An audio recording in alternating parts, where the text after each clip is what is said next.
E a gente vai dar prosseguimento aqui nas reuniões do segundo semestre com a apresentação do Marcelo Paixão de um texto que o Alexis me mandou, assim que saiu, Marcelo, o Alexis me mandou para dar uma lida, tá? E aí, como é que vai ser a dinâmica, tá? A Thaís botou aqui para gravar. Marcelo, a gente vai gravar só a sua fala, tá bem? E aí, na hora do debate, a gente corta aí dos comentários da Bárbara. Inclusive, Bárbara, boa noite. A Bárbara vai fazer os comentários aqui do texto do Marcelo, tá, pessoal? Bárbara Castilho. E aí a dinâmica é a seguinte: Marcelo apresenta em até 30 minutos o texto dele, a Bárbara comenta entre 10 e 15 minutos, e aí a gente abre para um debate de meia hora, 40 minutos. Assim, vamos tentar chegar até 8h30 com essa discussão do texto do Marcelo e debate, tá bem? E aí depois eu tenho alguns informes, a Thaís também, e aí, assim, Marcelo está dispensado pós apresentação e debate, claro, não precisa acompanhar até o final. Mas a gente quer terminar no máximo 9 horas, porque hoje é sexta-feira, tá? E 7 horas aí onde o Marcelo está, tá? Ó, Marcelo, fiz uma tradução livre do título do seu texto, você me corrija se eu estiver errado, tá? O título do texto é O Espírito do Desenvolvimentismo Racial Brasileiro, de autoria do Marcelo, professor da Universidade do Texas, em Austin, né? Marcelo, então a palavra está com você. Bem-vindo e obrigado pela participação. Obrigado, Jaime. Obrigado a todos vocês aqui por antecipação, porque sexta-feira de noite, vocês, em vez de estarem curtindo a vida, virem me ver, me sinto extremamente lisonjeado por si só, né? Independentemente se deixariam de me ver pelo show, por um jogo de futebol, porque iam passear na esquina, enfim, seja por qual for o motivo, realmente me honra muito. Já peço minha filiação ao grupo de vocês, porque, na verdade, o grupo de vocês é aquilo que eu sempre sonhei, num tempo em que a coisa era mais restrita, né? A gente contava o número de economistas negros nos dedos, há 15 anos atrás, 10 anos atrás, e, de alguma forma, até isso está um pouco na origem do meu deslocamento, da minha saída do Brasil. Eu realmente... E aqui eu não estou falando mal de nenhuma instituição, principalmente poderia ficar aquela coisa, está falando do Instituto de Economia, eu adoro o Instituto de Economia, segue sendo a minha casa, um local onde eu tenho tantos amigos, me construí como ser humano, mas era que realmente o ambiente era muito inóspito para quem quisesse desenvolver análises na área de relações raciais e economia, enfim, dei o passo que deu, depois o mundo foi avançando do jeito que veio, e aí seria uma outra questão. Eu realmente faço questão de colocar para vocês, antes de começar a entrar no mérito do texto, que realmente, em contato, exposto, né, a uma literatura fora do país, a gente vê que, no fundo, nos foi negado, né?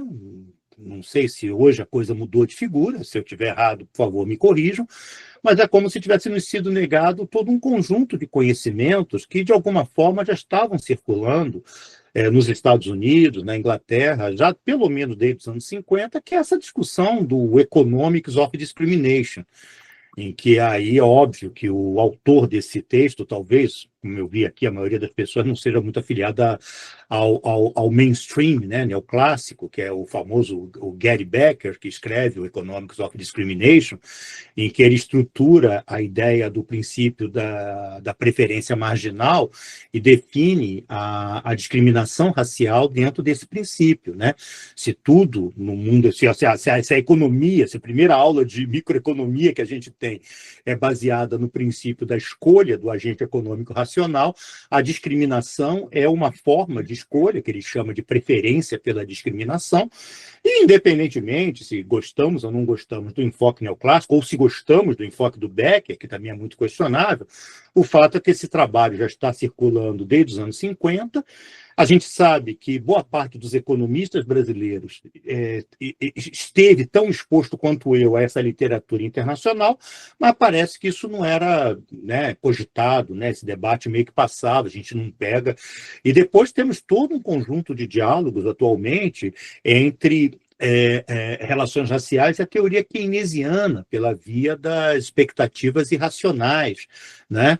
Então, o problema da formação das informações, a discriminação racial como um sistema de como um sistema de informações que os agentes econômicos recebem e que montam suas estratégias de maximização baseado nas informações que estão expostas e que se traduz em decisões econômicas que preterem os negros, as mulheres, aqueles grupos estigmatizados. E a gente também, né, vai estudar macro, vai estudar economia monetária, né, tem toda uma literatura na área de discriminação racial no acesso ao sistema financeiro, dialogando diretamente com aquele famoso texto do Stiglitz, né, quando ele desenvolve, né, o seu diálogo sobre o risco moral, sobre o adverse selection, né? Enfim, que também tem um rebatimento, estudos e mais estudos, e a gente meio que patinando nisso, sem considerar também a escola marxista, que você também tem autores que trabalharão, ainda que sejam periféricos, entre outros, a Guittard, o Suisse, o Baran, enfim, eu acho que tem um conjunto de autores que... Eu me lembro que o Zraffa, ele tem aquele texto que ele diz, ironizando a teoria neoclássica: poxa, vocês têm tantas exceções nos argumentos de vocês, que se você juntar todos os pés de páginas e as exceções dos livros de vocês, dá um novo livro, né? Então, é mais ou menos assim que eu me sinto quando a gente pensa no tema de relações raciais e economia. São tantos os segredos, são tantos os textos que são escondidos, que se há uma recusa em se ler, em se aprofundar, que daria um verdadeiro handbook, né? E mais ou menos essa. Mas, enfim, esse debate ele me levaria para vários lugares, eu tenho só meia hora, e eu, realmente, nesse artigo, eu me baseei em parte de um livro que eu havia produzido, que era A Lenda da Modernidade Encantada, e em parte nas leituras mais recentes que pude desenvolver por aqui, principalmente, quer dizer, é uma questão em si só, né? Que é como os economistas brasileiros leem ou deixam de ler a teoria pós-colonial. E que, principalmente, alguns debates que fazem parte da teoria pós-colonial, entre outros, o problema da legitimidade do saber científico, que aí vai ter sua matriz lá em Michel Foucault, seja do ponto de vista de uma discussão sobre a alteridade, né? E que aqui é mais ou menos aonde eu estou indo recuperar a minha crítica ao pensamento desenvolvimentista brasileiro, no problema da alteridade, né?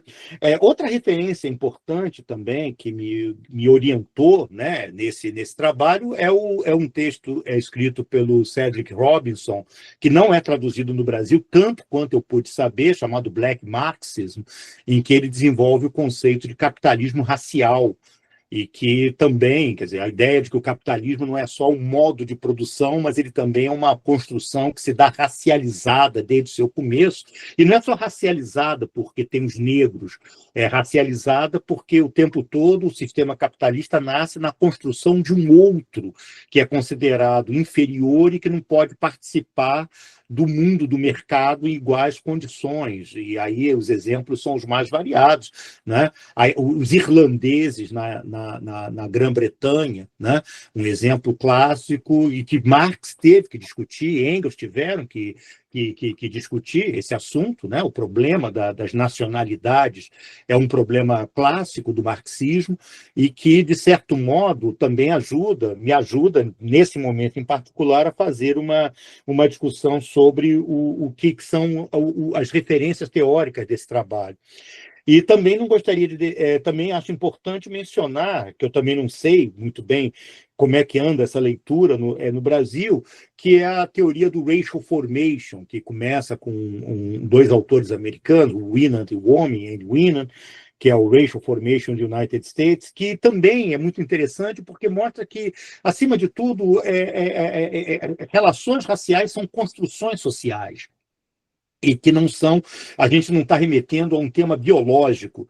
E nós, economistas, como entramos nesse debate, nós podemos, de alguma forma, evitar, usando a teoria da formação racial, evitarmos um tipo de interpretação que muitas vezes leva à seguinte construção: o problema do negro, o problema do negro, o problema do negro. Ora, não existe um problema do negro, assim como também não existe um problema da mulher. Existe um problema de relações de poder. Ninguém se autodiscrimina, ninguém se auto-oprime, ninguém se auto-exclui. As pessoas são marginalizadas, as pessoas são oprimidas, as pessoas são discriminadas, o que, obviamente, aquilo que se chama problema da mulher é um problema do homem. Aquilo que se chama de problema do negro é um problema do branco. Aquilo que se chama do problema do nordestino é o problema do sulista. O problema, na verdade, está naquele agente que fecha as portas para o outro. Então, essa dimensão de que raça não é uma construção biológica, ela é social. Essa ideia de raça só pode ser entendida se for pensada dentro de relações de poder, né? Ela envolve também uma negação epistemológica, que também precisa ser destacada, né? Porque não é apenas um fato de você ser discriminado, não é apenas o fato de você ser oprimido, é o fato de você não ter sua voz reconhecida, é o fato de você não ter sua visão de mundo validada, é o fato de você ter determinadas práticas e formas de existir que são deslegitimadas pelo pensamento dominante. E a economia lida com isso o tempo todo. Tem um livro muito interessante que é publicado no começo desse século, que se chama Economics Meets Postcolonialism. Quer dizer, economia encontra a pós-colonialidade. E que produz essa questão sobre o que significa o tal agente econômico racional. Né? Por que um grupo quilombola, quando está desenvolvendo seus métodos de produção, são considerados irracionais, mas se a gente for ver, por exemplo, quando o nosso Friedrich List, no século XIX, vai questionar os fundamentos da teoria liberal, dizendo que a teoria do valor só poderia ter validade no momento em que todos tivessem igualdade de condições. Ora, ali está dizendo o princípio da ação afirmativa. Só vale essa teoria só vale no momento que todos fomos industrializados. Enquanto vocês britânicos forem e a gente não for, né, no caso a Alemanha, uma futura nação imperialista, obviamente essa visão de mundo não se aplica. Mas, enfim, todas essas questões elas fazem parte do meu horizonte temático, de horizonte de questões que eu venho debatendo nesse encontro. Bom, a economia dialogando com o problema da formação racial. Por isso que economia e raça, não. Economia e formação é racial. E o debate com o desenvolvimentismo brasileiro, que também faz parte de uma discussão que eu só posso desenvolver porque fui um dia do IE. Né? As aulas lá que eu dava com o nosso saudoso Aloysio Teixeira, ao qual não convergíamos nossas posições no que diz respeito a esse tema, mas ele sempre com um espírito muito altivo, muito tolerante. Então a gente deu, por uns 2, 3 anos, esse curso de pensamento social brasileiro. Também Carlos Lessa deu esse curso por muitos anos. De novo, muitas divergências, mas obviamente com muito respeito ao Carlos Lessa. Mas a ideia, né, em convívio com essas pessoas, em convívio com esses colegas, essa certeza de que a economia, ela, na verdade, a economia no Brasil, ela acaba sendo uma espécie de tronco do modernismo brasileiro. Ela lida com as mesmas questões chaves que o modernismo brasileiro lidou, que é o processo de formação de uma nação moderna, de uma nação desenvolvida, e que foi pensada sobre bases europeias brancas. Porque se é bem verdade que havia o sonho do desenvolvimento, se é bem verdade que o projeto desenvolvimentista ele teve uma narrativa anti-imperialista, porque ele pressupunha que o Brasil, que o povo brasileiro tomaria nas suas mãos as variáveis chaves do processo do desenvolvimento econômico, né? A leitura de Celso Furtado sobre a dualidade, tudo isso está colocado, mas faz parte de uma preocupação comum, que faz parte de uma geração inteira, que unifica as ciências sociais no Brasil como um todo. E, como tal, se é bem verdade que o modernismo brasileiro trouxe contribuições muito importantes para o processo de redescoberta do Brasil por parte das suas elites intelectuais, por outro lado, ele também, se a economia, a economia brasileira, ela incorpora essa mesma origem, ela acaba também se deixando embeber pelos seus vícios, né? E a primeira questão que se coloca, né, nessa reflexão que estou fazendo é a obra, obviamente, de Gilberto Freire, A Democracia Racial.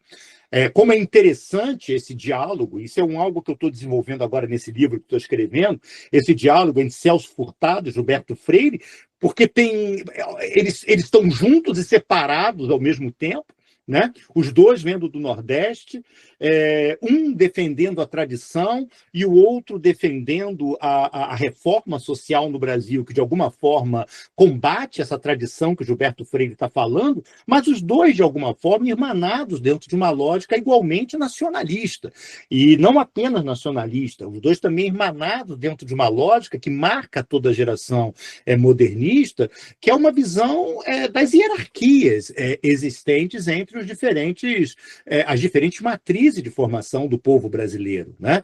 Tanto Freire quanto Furtado. Furtado, na obra História Econômica do Brasil, tem um determinado momento que vai ser muito assertivo ao dizer que o retardado desenvolvimento mental da população descendente dos escravos, dos escravizados, né? Ele usava o termo escravo, dos escravizados. E que, de certo modo, marca algo que está em muita similaridade com aquilo que é dito pelo pensamento, pelos acadêmicos brasileiros, pela inteligência brasileira dos anos 40, dos anos 50, que, paradoxalmente, é o mesmo momento em que vai nascendo um sentimento anti-imperialista no Brasil. Então, esse pensamento ele é anti-imperialista no que diz respeito às relações Brasil-sistema-mundo, mas ele, para dentro, ele está embebido de uma lógica profundamente colonial, né?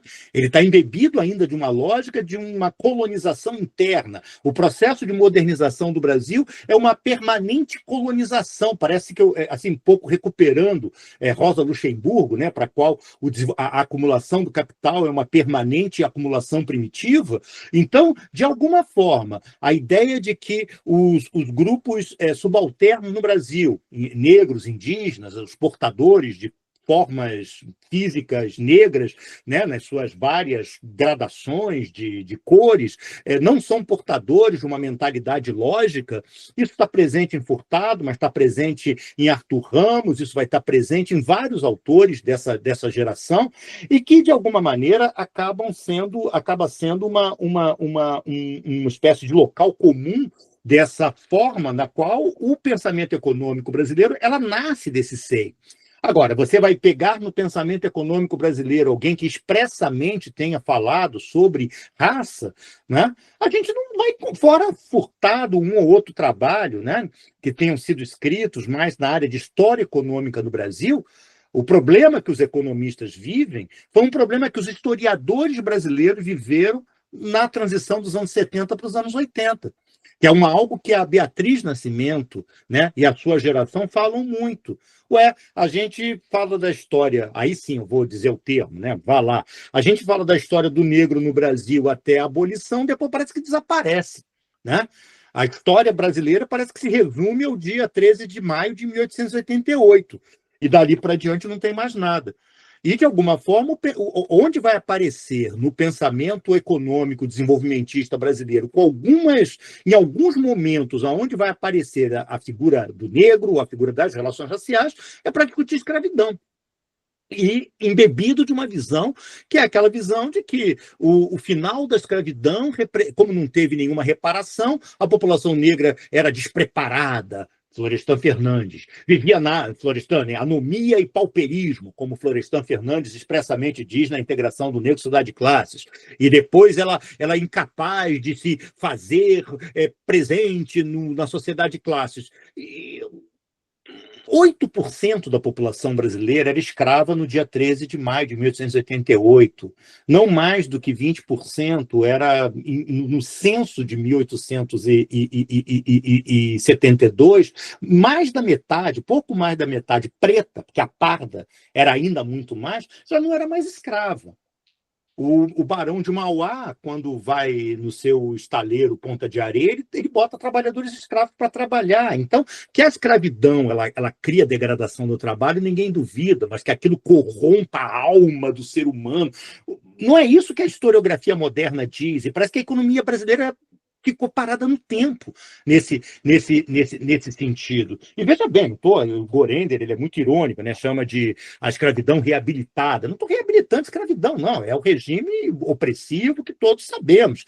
Mas o problema não é esse. O problema é que tem derivado dessa visão da escravidão brasileira a ideia de que o escravo, o escravizado, ele é uma pessoa degradada moralmente, incapaz de pensar com a própria cabeça, o que não faz sentido. Mas, de qualquer forma, o pensamento econômico brasileiro, moderno, a origem do debate, Goudin, Roberto Simons, dali para diante, esse debate meio que desaparece. Mas será que ele desaparece? Que, na verdade, aqui eu estou preocupado com o meu tempo. Eu estou aqui muito alegrinho e eu sei que para o meu tempo voar é um barato aqui. Quanto tempo, Jaime? Tem mais 10, 15 minutos. Ah, São ótimo. 7 e meia. Tá, legal. Então, sobre essas questões, que, enfim, são os problemas que eu estou trabalhando, né, nesse livro, realmente, nesse texto, chega um determinado momento que não era mais possível trabalhar com o que eu procurava somente usando o texto dos economistas, né? O Celso Furtado ele era uma referência muito importante nesse debate, dada a importância crucial da formação econômica do Brasil para a formação de economistas e economistas no país inteiro e que transfere uma visão, né, essa visão do escravo como um despreparado estrutural que não podia fazer parte da sociedade de classe, mas chega um determinado momento em que eu vou buscando outros elementos para construir o problema que se coloca do porquê que existe um desenvolvimentismo racial, apesar dos economistas desenvolvimentistas praticamente não abordarem o tema na sua produção a partir, pelo menos, daquela que falava já do período pós-sociedade escravista. Então, o que eu vou colocar é o seguinte: há no pensamento social brasileiro como um todo uma discussão que é óbvio que nós sabemos que a democracia racial, o tal mito da democracia racial, ele ocupa um papel central nessa história toda. E, obviamente, nisso quem me ensinou que a democracia racial ela era um combustível ideológico poderoso da formação do desenvolvimentismo brasileiro foram Carlos Lessa e Aloysio Teixeira, né? Nos cursos que davam, nos diálogos que tive com eles, nos textos principalmente de Carlos Lessa. Esse sim é muito honesto, né? Em parte César Benjamin, mas aí já mais localizado, mas Lessa, e eu não estou criticando Lessa, eu não vou criticar um intelectual do porte do Lessa, a importância que ele teve para a formação e para a construção de muita coisa no pensamento econômico. Ele era muito honesto a dizer a democracia racial é o combustível ideológico do desenvolvimentismo brasileiro. Então, isso, para mim, era uma coisa importante, né? que é algo a ser visto com bastante atenção, considerando a importância central que Lessa teve. E Lessa, em momento algum, fala sobre um eventual despreparo dos negros para nada. Não é isso que ele fala. Ele fala apenas que a democracia racial, ele valoriza muito a democracia racial como uma expressão brasileira genuína e positiva para a formação da sociedade brasileira. Segundo, não é do discurso do economista, mas desde a obra de Florestan Fernandes, desde os estudos da Unesco, né, aquele projeto de estudos de relações raciais da Unesco dos anos 50, emerge no pensamento social brasileiro, principalmente no seu veio mais à esquerda, uma interpretação que diz que a democracia racial ela é uma farsa, ela é um mito. As razões pela qual Florestan fundamenta essa visão, que também são muito controversas, eu não vou entrar no mérito. Mas essa visão de Florestan Fernandes, ela vira o verdadeiro paradigma das estudos de relações raciais no Brasil, de formação racial brasileira. Então, de um lado, eu tenho a tal democracia racial como combustível ideológico central do desenvolvimentismo brasileiro, mas, por outro lado, eu tenho uma visão que vai se construindo, vai ganhando corpo na academia brasileira, principalmente no período da ditadura militar, que usou e abusou de Gilberto Freire, né? Era um autor do regime, era um intelectual muito prestigiado pela ditadura militar. Então, ao mesmo tempo, fica-se com uma espécie de uma ambiguidade narrativa.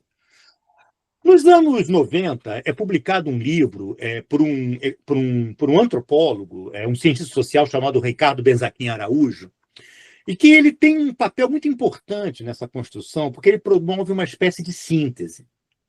O nome desse livro se chama Guerra e Paz, e ele faz uma belíssima análise, belíssima, tá? Não estou criticando o livro, dizendo que ele não é para ler, que é ruim, não. Um livro realmente muito interessante. Ele faz uma análise sobre o Casagrande Senzala, mostrando que Casagrande Senzala é formada não através... né, ele faz o diálogo do mito, e ele diz, olha, o que vocês estão chamando de mito, na verdade, ela é uma grande ambiguidade, ela é uma grande dualidade. De um lado você tem a violência, mas do outro lado você tem a intimidade. E é como se um lado contrabalançasse o outro. Gilberto Freire tem aquela expressão, como é que ele chama? É o antagonismo, é a riqueza dos antagonismos. Equilíbrio, né? De antagonismos. É o equilíbrio dos antagonismos. Então, é essa a chave que o Benzaquim dá.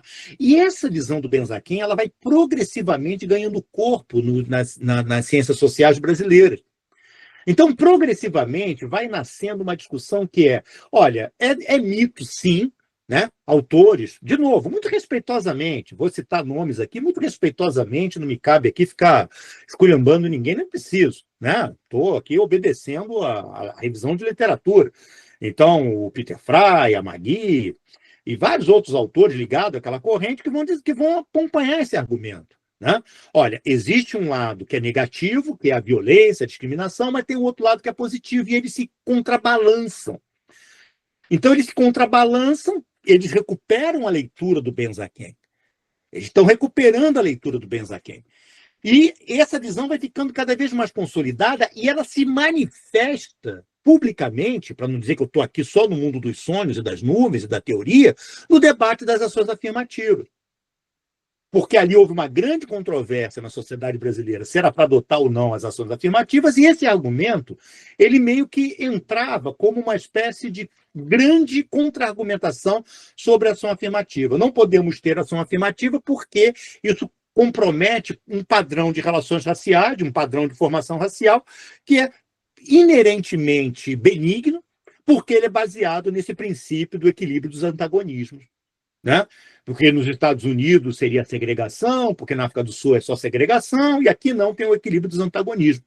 Então, nisso que eu fui buscando trabalhar, né? Quero pensar o desenvolvimentismo, já que o desenvolvimentismo se nutre da mesma raiz do modernismo brasileiro, então vamos ver como é que a gente vai entender isso. Eu vou buscar lá o Weber como uma inspiração, porque o Weber ele tem a ideia de que o mundo moderno as pessoas cada vez mais governadas pela ação instrumental, como ele próprio disse, tornam os sensualistas sem coração.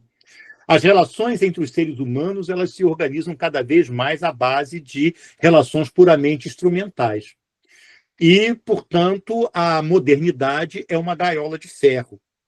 Então, recuperando outros autores da tradição do modernismo brasileiro ou do pensamento social brasileiro, você vai verificando que há uma permanente recorrência a essa ideia de que o Brasil foi capaz de produzir uma modernidade alternativa. Uma modernidade que não passou por dentro da gaiola de ferro. Aí tem todo um conjunto de argumentações que aí eu desenvolvo melhor no livro A Lenda da Modernidade Encantada, em que eu vou mais ou menos chegando no ponto de que, olha, toda essa construção teórica de que o Brasil produz uma modernidade alternativa, e se ela é alternativa ao quê? Ao desencantamento. Então, ela é uma modernidade encantada. Então, essa modernidade encantada, ela está em questão. porque ela, ao mesmo tempo que diz que há uma violência, há, por outro lado, uma benignidade, e essa combinação virtuosa entre violência e benignidade vai dando à nossa modernidade uma característica positiva. Então, eu vou ali, dou um outro passo e vou lá buscar referências em Joaquim Nabuco. Então, Joaquim Nabuco chega e diz, olha, eu após o final de todo mundo, né, o Joaquim Nabuco, líder abolicionista, ele diz, olha, após o fim da escravidão, eu estou sentindo um profundo vazio interior. E o nome desse vazio interior é a saudade do escravo. Esse ser humano benevolente, que não tem amanhã, que se entrega com pureza d'alma, pureza de coração. Eu não cito no livro, mas Manuel Bandeira tem também um poema que é epistolar a esse respeito, em que ele vai falando ele fala, qual é o nome de uma antiga empregada, em que ele vai dizendo que ela é uma pessoa boa e que quando ela chega no céu, ela vai falar para São Pedro, licença, meu senhor, e ele vai dizer para ela, você não precisa pedir licença aqui. Eu esqueci agora o nome do personagem do Manuel Bandeira, não é citado em nenhum texto meu, mas ele entra como uma boa referência. Então, o que acontece? Essa ideia de que o Brasil possa ter uma modernidade encantada, ela vai se nutrindo da ideia de que os negros no Brasil são um grupo da população que não porta uma ação instrumental. Ela não porta uma ação instrumental por quê? Bom, Celso Furtado já tinha dito o motivo.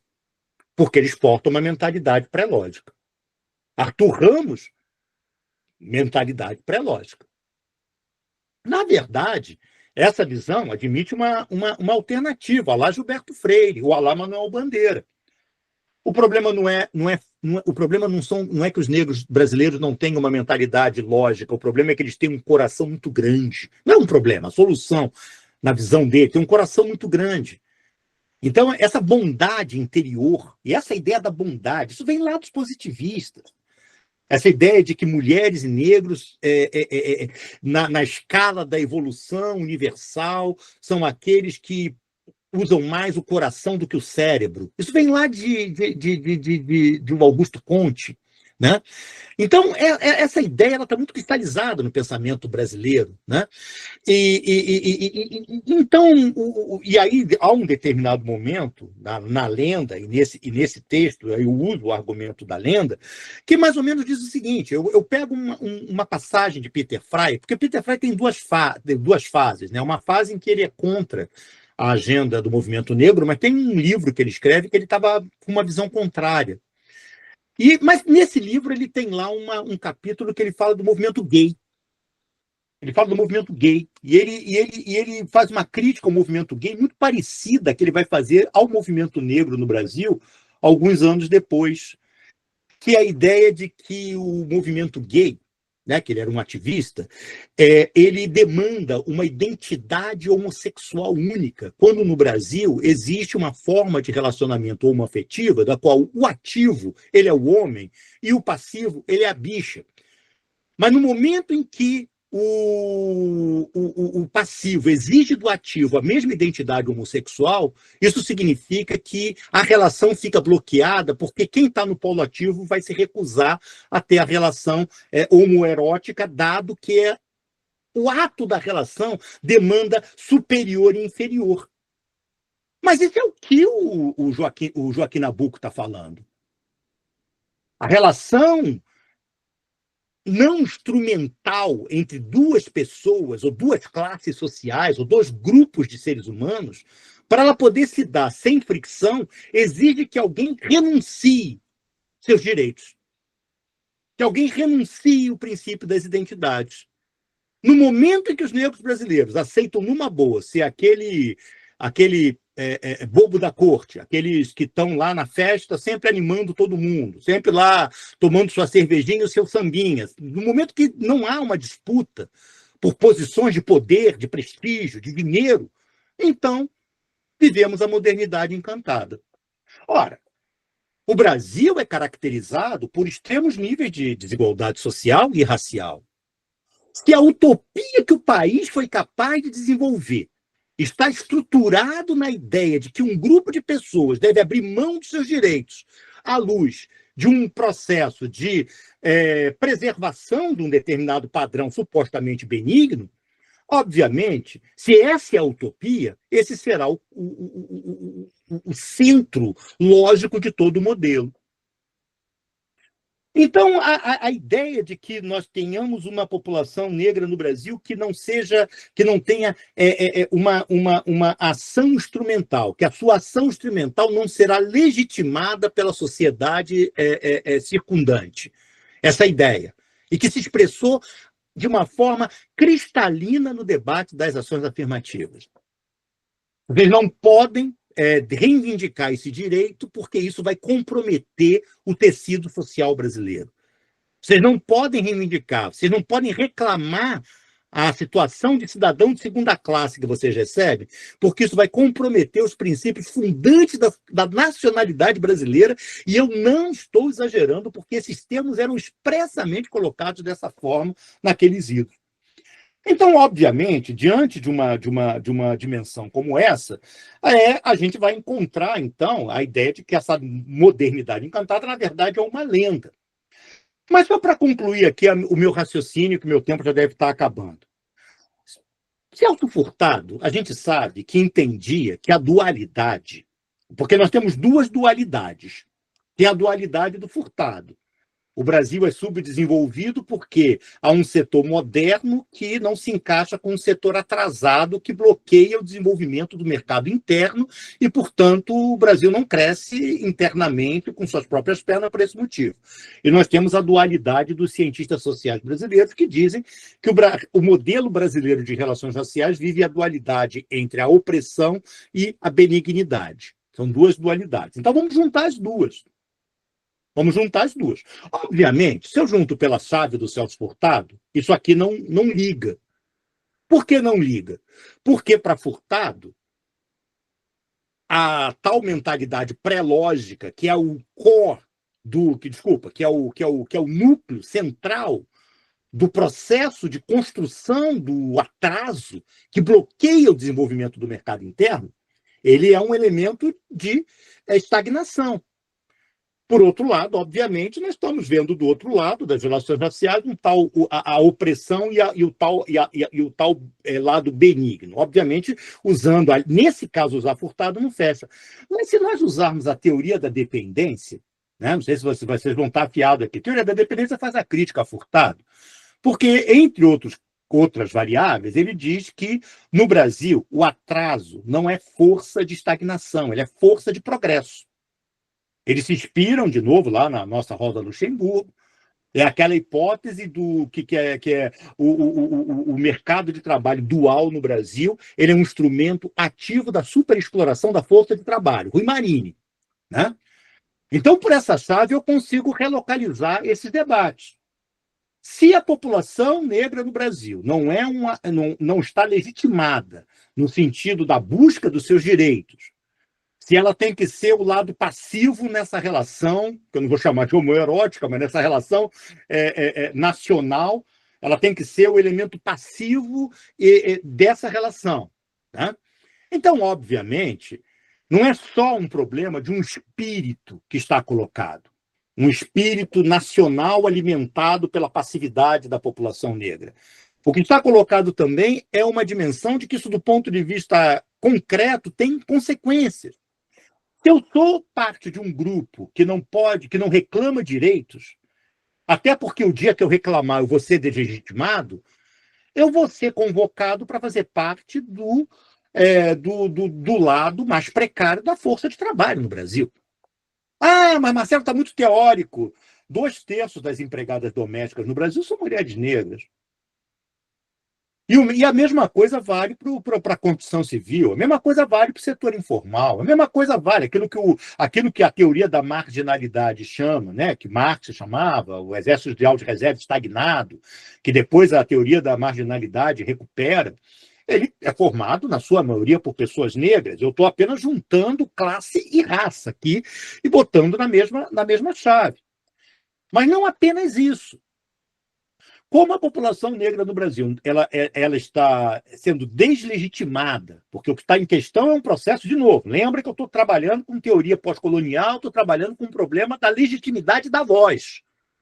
Como esse grupo não tem a legitimidade da voz, porque ele, nessa modernidade encantada, ele é um estrutural agente subordinado, então ele também não pode reivindicar dois patrimônios. O primeiro, o patrimônio natural, que aí inclui a população indígena também, mas aí seria uma outra chave, mas também a população indígena.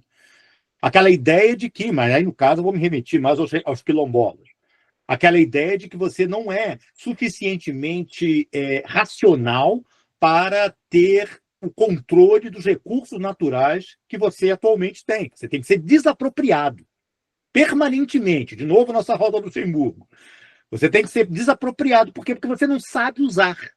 Você tem ouro no subsolo e não usa, você tem ferro no subsolo e não usa, você tem madeira para exportar e não usa, você podia transformar essa floresta num pasto, num campo de soja e não faz. Então, fora. E sem reclamar, porque você é um agente que, se reclamar, vai ser deslegitimado, porque no Brasil não tem racismo, as relações aqui são benignas. E a segunda, que é, obviamente, o patrimônio cultural, o patrimônio imaterial, que é constantemente usurpado da população negra a serviço de um projeto de construção nacional, na qual, enquanto está na mão dos que originam aquela manifestação, elas são consideradas como uma espécie de folclore e que se validam à medida em que elas são transformadas em um ativo da indústria cultural. Né? Alguma dúvida? Vamos ligar, vamos esperar, a gente fica debatendo até fevereiro, e aí a gente liga lá a televisão para ver o carnaval, e a gente vai ver a mais insigne manifestação cultural brasileira no carnaval acontecendo, na qual é produto de uma grande... Foi preferível entregar na mão do crime organizado do que deixar na mão do Paulo da Portela, do Candei e do Cartola. Né? Por quê? Porque estava em questão também a necessidade de você expropriar pelo fato de que esse grupo não tem o direito à voz. Então, esses são os sentidos que eu emprego para o problema do desenvolvimentismo racial brasileiro. Ele não se expressa explicitamente no discurso dos economistas, porque não foi necessário. Ele pôde permanecer oculto, ao mesmo tempo em que ele se manifestava em termos práticos, dentre outros exemplos que eu posso dar, a baixa presença de economistas negros participando, né? Mulheres, homens, não binários, participando dos debates econômicos chaves no Brasil. A economia não é um espaço amigável para pessoas negras, sabemos bem, né? Isso é algo que faz parte mais ou menos da nossa tradição. Então, portanto, é isso. Eu acho que o que está em questão é a necessidade de repensarmos o modelo de desenvolvimento econômico do Brasil, transcendendo a visão que reproduz permanentemente o colonialismo interno. Hoje nós temos a visão neodesenvolvimentista, que também vai apontar para uma tal benignidade, para uma tal positividade dessa nova inserção do Brasil no sistema mundo, à luz das novas transformações que o Brasil e o mundo atravessaram, da nova inserção do Brasil na divisão internacional do trabalho, aonde esse debate se renova mais uma vez como uma luva. Né? Essa fome que a nova elite brasileira tem pelos recursos naturais e que está uma das estruturas mestras do apoio que a extrema-direita recebe no Brasil pelo agribusiness, né? Ou pelo setor minerador, e que é a própria encarnação da acumulação e do neocolonialismo permanente. E que é a própria encarnação do modelo desenvolvimentista racial brasileiro. Porque, obviamente, quem vai estar sendo expropriado, quem vai estar sendo deslocado, quem vai estar sendo levado para as grandes favelas, das grandes cidades, vão ser quilombolas, aqueles que têm as peles escuras, né? Porque aí também, obviamente, nesse caso, as populações indígenas, nesse caso, não tem realmente como separar quilombolas indígenas, dado que está em questão um problema. O problema neocolonial tem esse rebatimento. Mas, obviamente, também levar em consideração que esse projeto neocolonial ele não se manifesta apenas nas áreas remotas do país, na Amazônia, na distante fronteira agrícola, mas também vai se manifestando a cada momento, mesmo nos lugares mais dinâmicos da economia brasileira. Fundamentalmente, foram essas ideias que guiaram a elaboração desse estudo. Ele tem um caráter muito prospectivo, ele faz uma provocação, e é uma provocação expressa aos colegas, que aí, mas você não está questionando os neoliberais. Aí é uma outra questão, porque é questionado sim os neoliberais, são questionados. Eu recupero os textos do nosso amigo, o Ricardo Bielchowski, que vai mais ou menos dizer que o desenvolvimentismo brasileiro não é formado apenas pelos reformistas de esquerda. Né? Ele, no seu famoso livro, Ciclo Ideológico do Desenvolvimentismo, ele coloca dentro dessa família desenvolvimentista o Eugênio Goudin. O Roberto Campos era desenvolvimentista, né? E mesmo claro que hoje, né, no pós-anos 80, com tudo que acontece no Brasil, o desenvolvimentismo ele vai perdendo raiz no campo mais conservador e vai emergindo uma visão mais propriamente monetarista neoliberal, como temos nos atuais economistas brasileiros, que sequestraram o debate público brasileiro, mas que estão longe de estarem fora do meu radar nessa análise, que se não foram aprofundados dentro do que eu escrevi, foi por uma questão de espaço. O campo monetarista ele se junta a essa narrativa no momento em que eles abraçam a velha ideia de Eugênio Goudin de que o Brasil deve se manter estrito aos termos das vantagens comparativas. E, de novo, as vantagens comparativas aplicadas à realidade brasileira se traduzem em neocolonialismo. Então, portanto, apenas para tentar já dirimir qualquer eventual dúvida a respeito do escopo da crítica que é feita, ela refere ao conjunto do pensamento econômico brasileiro, que, de novo, entende a população afro-brasileira, a população negra no Brasil, como um agente econômico de segunda categoria e que não merece nem estar dentro dos currículos escolares, nem dentro da sala de aula, nem nas pesquisas em economia e muito menos dentro dos planos nacionais de desenvolvimento. Marcelo, muito obrigado pela exposição. A gente passou um pouquinho, mas estava tão bom que eu fiquei sem graça de cortar. Obrigado. Acho que a Lucy conseguiu o espetáculo que ela conseguiu.